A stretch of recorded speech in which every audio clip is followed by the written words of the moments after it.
I love making this video. Oh my god, it's so fun. Welcome back to the George Scaife LFC channel, and welcome to the final, ultimate Liverpool depth chart, squad planner, if you will, for 25-26. This is the only video you'll need in terms of assessing where we are as a squad right now. Where are we strong in depth? Where are we particularly weak? I mean, for me, it's quite obvious where we are weak in terms of depth. We're going to just start straight away. Listen, there's so much to go through today. If you are new around here, the like button's entirely free if you do end up enjoying the video. And I could ask you one favour as well, please. It'd be ever so cheeky of me.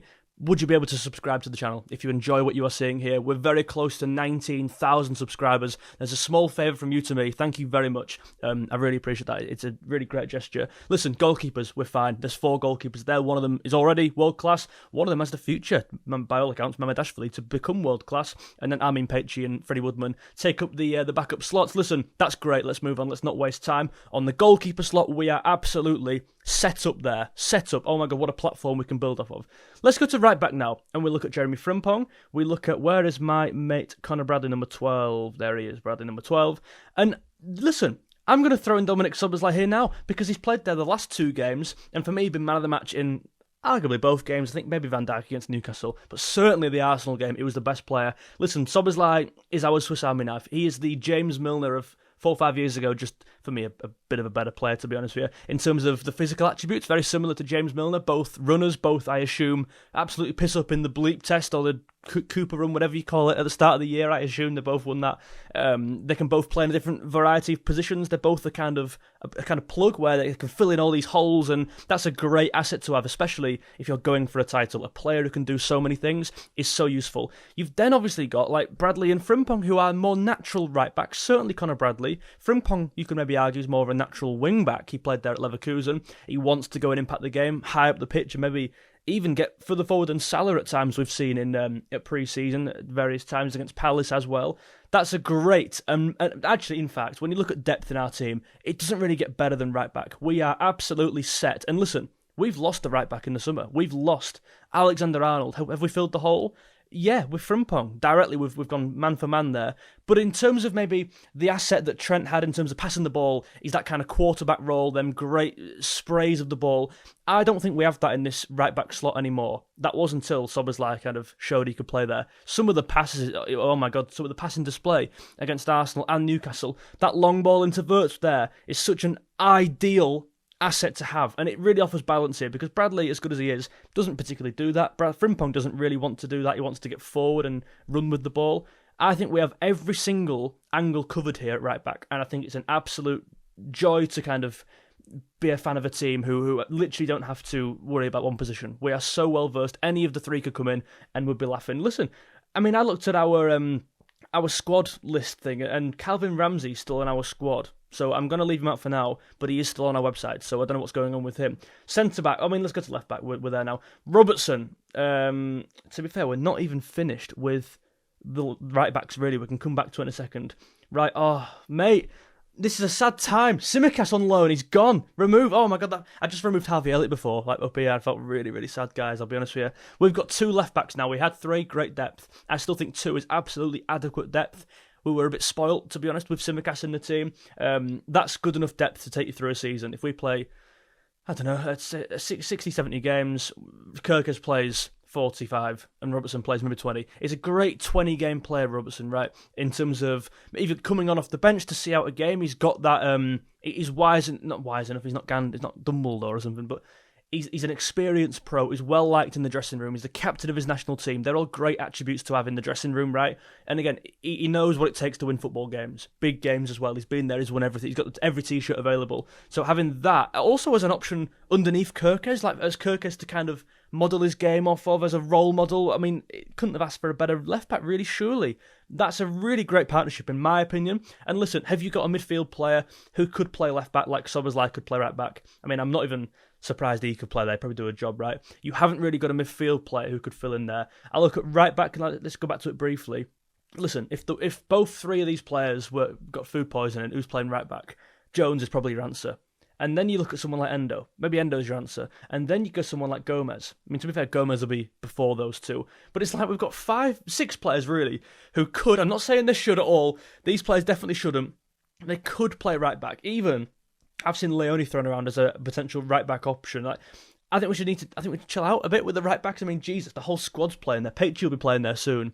I do think the left-hand side, though, you think about all these players, they can also cover. If they can cover off the right, they can probably cover off the left. So it's not the end of the world there. But I'm going to, for now, leave it as a 2. And then I'm going to take Szoboszlai back and put him into the midfield in a second. Let's talk centre-backs. And we've got Joe Gomez, of course, Van Dijk. He's going to start every game for us that he's available. Konate, and then where is the man Leone? I just had him. There he is, number 15. Now, it's very interesting, this, because this is the obvious outlier in the team. We were stung with Gehi towards the back end. It looked like medical was done, then it wasn't done, then Palace lost their centre-half targets, and then we lost Gehi, right? I think that might come back to bite us. Hopefully it doesn't, but there's the depth. It's 4 players, ultimately, to take you through a season. Is that enough? I don't think so. When you are fighting on all fronts in 4 competitions, you'd like to think going far in all of them as well, you need for me, more than 4 players. And it's not just... In fact, no, you don't. You need 4 players. 4 players is adequate, but it's the 4 players we've got here. He's an 18-year-old lad. I don't want to put pressure on him. I don't think that's fair. Gomez is the only real outlier in terms of being unreliable. A lot of these players tend to be fully fit, like they don't have much injury issues. I mean, certainly not to the level of Gomez. He was the only player who left in pre-season injury. Like, I wasn't surprised. It's a routine. He's so unreliable, and I like him as a bloke. He's probably what is he? Our longest serving player? He must be, right? But he's so unreliable, and he's never fit. You can't rely on him to be fit and cover for these games. So I'd have liked someone else in there just as a backup. I mean, to have 5 in there would have been so ideal, but listen, we've got 4. Who could play there, though? That's the question, right? So Robertson has played there a bit in pre-season. I think Arne Slot is trusting him more so this year to be more the defensive player, more conservative left-back, tucking into the back 3. Tailor-made for Robertson, I think, on the left of a back 3. A bit of cover to the right of him is what he needs. Listen, you've got players like Gravenberch who have definitely filled in there at times for single games. Maybe like if Liverpool need to get a goal, Gravenberch has dropped back for 20 minutes and played centre-back. So he can do it, worst case scenario. Anyone on this side? No one on that side. Jones, I don't want him playing there. Bajcetic, I mean, I think he has played there briefly, but I don't want him playing there. Endo's the other one, right? Endo has played there a bit, actually, in Germany, I believe, and certainly in Japan. I don't believe I just don't think we need to do this. I don't think this is necessary. Endo has a lot of qualities, but for me, not many of them come out at centre-back because he's so aggressive. And I love that. He's so commendable. Like, his work rate's great, but I want that work rate in midfield. I don't particularly like him being at the back because he's got that, I'll step up and win the ball attribute. And he's not very fast. So if he steps up, doesn't win the ball, he's miles out of position and he's too slow to get back, and I like him, but he's not a centre-back for me. Certainly not at this stage of his career. He's a number 6 player who's going to see out a game and maybe keep things simple, pass to, with respect to Endo, the more creative players. And I think he'll be the first to admit that, right? Endo is there for a role, and for me, centre-half is not the role, but he could, in the case of emergency play there, I guess. And that is about it, okay? I mean, you could argue, I wouldn't even move Bradley, let's be honest with you. They are the options. Robertson, Gravenberch and Endo are the 3 who could play there. So, I mean, guys, look, we've got... If you were building like your ideal squad planner, you'd have 2 in there, and 4 in there. We've got that. In terms of numbers, we are pretty... All right, we're looking fine, okay? Into the midfield. Gravenberch, Endo. We can bring in a Trey Nione. We can bring in a McAllister. We can bring in a Curtis Jones. We can bring in a Stefan Bajcetic. We can bring in... We'll leave Wirtz for now. We can bring in a Dominic Szoboszlai. And they are... Is Jaden Dans... I mean, I need to check this here, because I was checking this before. Is he actually on the squad list? I assume he wouldn't be, because I thought he'd be under 20 whatevers. I think he is on the under 20... Is it 3s or 1s? I don't know what it is anymore. But we'll move him out for this. He is still here, though. Obviously, Ngamoa got kind of boosted up to the main squad, promoted, if you will. Listen, midfield, this is a real interesting position. My dad doesn't feel very happy with the midfield right now. He thinks we're lacking a defensive player. So let's move him into defensive midfield, defensive number 8 and number 10, okay. Gravenberch, defensive midfield number 6. Endo number 6. Bajcetic, you'd think his best role being number 6, so I'll put him there. Nione, a left central midfield player, number 8, if you will. Same with McAllister. Curtis Jones, maybe, again, a number 8, but maybe more of a box-to-box number 8. Same with Dominic Szoboszlai. So there is your, like... I mean, I guess it's like this, really, because it is a 2. Like it's not even a 3 anymore. It's a 2, because we've got a proper number 10 now in Wirtz, who's going to play. So it's probably looking like that. If I had to group them in terms of defensive and attacking, you'd probably be around there, roughly. I mean, Nione could play either. Jones could kind of fill in at either. It's enough depth, right, to start the season. I do worry if Gravenberch gets injured. It's one of them where, okay, Endo's an option, but is he going to play Endo or is he just going to move McAllister over? Is he going to chuck Bajcetic in, which I wouldn't be annoyed at all. I really rate him. I do believe we are slightly light in the defensive option here, is a number 6. Listen, when you bring in 7 other players around the team and improve the whole team, I understand you can't improve everything. This is a title-winning team, and Gravenberch is a title-winning midfielder. However, in terms of depth, I believe we could have signed a number 6. I really do. As a natural number 6 who could play 90 minutes, yeah, Endo could, but it's like he's never been trusted to do that, which tells me he can't do it. I don't know. What do I know? And listen, we've got Bajcetic back this season, fully fit. He's had his injury scares. We know what this guy's capable of. People are writing this guy off. I don't know why. He was so good 2 or 3 seasons ago.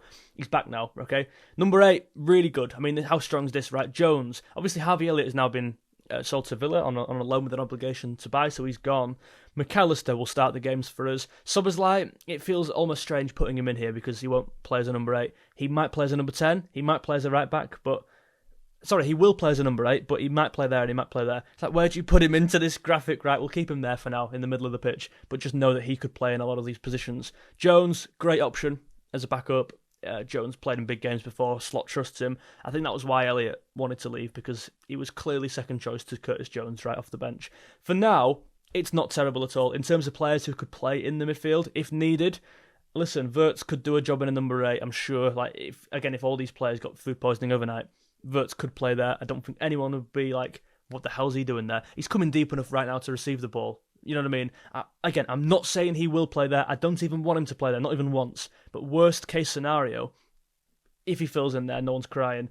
And that's probably about it, to be fair. In terms of this number 10 role, we might as well go there now.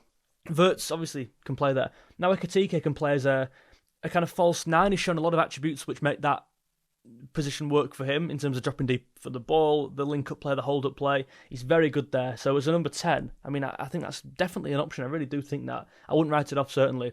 And then Szoboszlai. I mean, Szoboszlai there. Yeah, you could have like Jones. Jones is very good at kind of the late runs into the box. He knows when to arrive late. You look at that Chelsea game last year. But I wouldn't really want him as a 10 specifically. But again, he could do a job if needed. But they are your 3 players, really. Certainly these 2 on the left who could play as a number 10. And that's fine for me. That's fine. If you wanted to close the game out, you play a midfield 3. You don't even need a number 10. You play a Szoboszlai, McAllister, Gravenberch midfield 3, which won the league. I'm not annoyed with that. On the left-hand side, and now this is an issue for me in the squad slightly. Obviously eased now we've signed Alexander Isak. I just believed we needed a left winger in terms of someone who could... Let me just charge my laptop here. Yeah, we've got Ngamoa, who no doubt is talented. But do you want to throw in a 17-year-old lad into the Premier League? If Gakpo, God forbid, touchwood here, goes down injured, you've not got a Diaz who can come in and take the weight, an experienced pro who's versed in Champions League games. I'm not saying Ngamoa won't be that. I'm not saying he won't take to that really well. But it seems a bit of a risk to go into the season with just 2. Then we go and sign Isak. We'll put him in there now. Ekitike is... Which gives you... I know he's not a left winger, but it gives you some options here. Gives you a lot of options. Can Wirtz fill in there? If worst case, can Ekitike fill in there? So Ekitike is absolutely in this squad planet off the left now as a depth option. And Ekitike can cover a lot of these positions. I mean, certainly towards the left-hand side, right? That left channel he wants to get into and impact the game off the left. Wirtz wants to be in that left half space. So at any of these positions, really, he could start. Even false 9, I mean, he's gone there, I think, for Germany a couple times. I might be wrong there. Certainly more central for Germany, right? Listen... I think we're fine now with Isak. I just think that cover, it really helps. That cover, Ekitike could play there if needed. That's exactly what we need for me. On to the right, I mean, we've got 2 players left here, and they both just fill in. Chiesa. A couple talk about Chiesa playing off the left. Okay, I hear it. But then again, who comes in off the right? Now, unlike the left, there's a few options here from other places on the team who could fill in off the right. So, you look at Szoboszlai, who's played off the right for Leipzig before, maybe more so the right half space, but you could definitely fill in there, especially with an overlapper like Frimpong. Szoboszlai coming in more central, inverting, Frimpong taking up that space wide. So that could work. And speaking of Frimpong could also play off the right wing. And I mean, that is the suggestion when Salah goes to AFCON, right? For Frimpong to play there, I think people want that to happen. And I'm fine with that happening. Strikers, Salah could play there. Chiesa has played there in pre-season. Not ideal, but he could. Gakpo obviously was tried as a centre forward before. Ekitike is obviously a striker, and that's probably maybe Wirtz as a false 9. I'm not worried about strikers, to be honest with you. I do get the argument when you move everyone. It's like, okay, if you move Salah there, you're losing a player here, so who plays there? I hear that argument. I do believe we're okay. I don't believe at all we're in panic stations. I mean, I look at Crystal Palace, who were... I was literally, yesterday, I felt like a Palace ultra, because I knew that squad inside out in terms of like, oh, I was following it all day. Do Palace need a centre-back? Because if they do, then maybe Gahey could leave. I know their whole squad structure. It's like, I look at Palace now, I don't think their squad's particularly amazing. Like, I think they've not had an unbelievable transfer window. So a team like that, I'd be looking at their squad plan and going, right, it's like, it's good, don't get me wrong, but it could be way better. I think they could have used the money a bit better, in my opinion. But our team, we've used the money in the right areas for me. Immediately identifying we need a left back straight away. Kerkez comes in. Immediately identifying we need a right back from Trent going. So Frimpong comes in. Strikers, with the unfortunate loss of Jota, rest in peace. Nunes gone, Diaz gone, we've got to bring forward players in, we've done that. Midfield, we've not lost many players, only Elliott, so you don't bring any in. I'm fine with that, I really am. You promote some players from below, Naoni, Bacetic comes back in the team. There's the squad planner, there's the official, let me just move back to there. And these are the actual positions, right? I think that's, so we've got 2 in every position. Midfield, we've got 3. Look at it in all its beauty. Szoboszlai could play anywhere. How good's that? Szoboszlai, can I make him bigger? There we go. Let me know your thoughts down below in the comments. Please, if you've been so kind, leave a like down below. It's entirely free. And make sure you subscribe to the channel so you don't miss a video. Thank you, guys. I'll see you in the next one. Bye.